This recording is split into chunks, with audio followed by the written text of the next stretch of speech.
SC ST sub plan కు సంబంధించి తూచా తప్పకుండా నిధుల్ని కేటాయించడమే కాదు, ఖర్చు చేయటానికి కూడా ఆలోచన చేసినటువంటి ప్రభుత్వం ఇంతవరకు లేదు. కేవలం రేవంత్ రెడ్డి గారి నాయకత్వంలో ఉన్నటువంటి తెలంగాణ ఈ రోజు ఈ ప్రభుత్వం తప్ప. నేను ఉప ముఖ్యమంత్రిగా ఆర్థిక శాఖ చూస్తున్నటువంటి వ్యక్తిగా చెప్తా ఉన్నాను. గత 10 సంవత్సరాలు శాసనసభలో సిఎల్పి నాయకుడిగా ప్రధాన ప్రతిపక్షంలో కూర్చున్నటువంటి వ్యక్తిగా ప్రతి బడ్జెట్ మీద నేను మాట్లాడాను. ఆ లెక్కలన్నీ తెలుసు.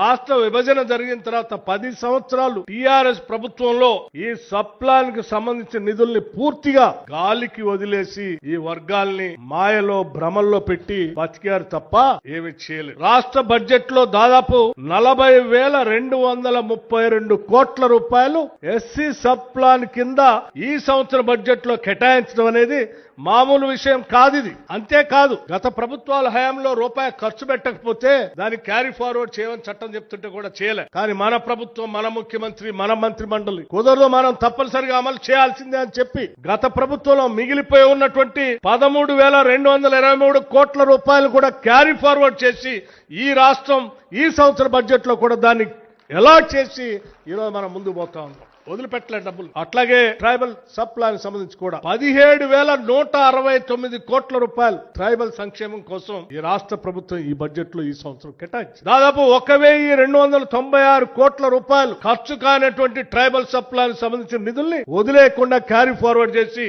ఈ రాష్ట్రం ఈ సంవత్సర బడ్జెట్ లో కూడా మన ప్రభుత్వం, ఇందిరమ్మ ప్రభుత్వం దాంట్లో కేటాయించి ముందుకు తీసుకొని పోతున్నాం. నిధులు దుర్వినియోగం కావటానికి వీల్లేదు, పక్క పోవటానికి వీల్లేదు. ఇది చేయటం అంటే ఆషామాషిగా జరిగే పని కాదు. దానికి పెద్ద మనసున్న ముఖ్యమంత్రి కావాలి. ఈ వర్గాలకి మేలు చేయాలి ఎట్టి పరిస్థితుల్లో అని కేబినెట్ లో నిర్ణయం తీసుకున్నటువంటి కార్యక్రమాన్ని అమలు చేసేటువంటి వ్యవస్థ ఉండాలి. అది మరి ఇన్ని సంవత్సరాలు సాధ్యం కాలేదు.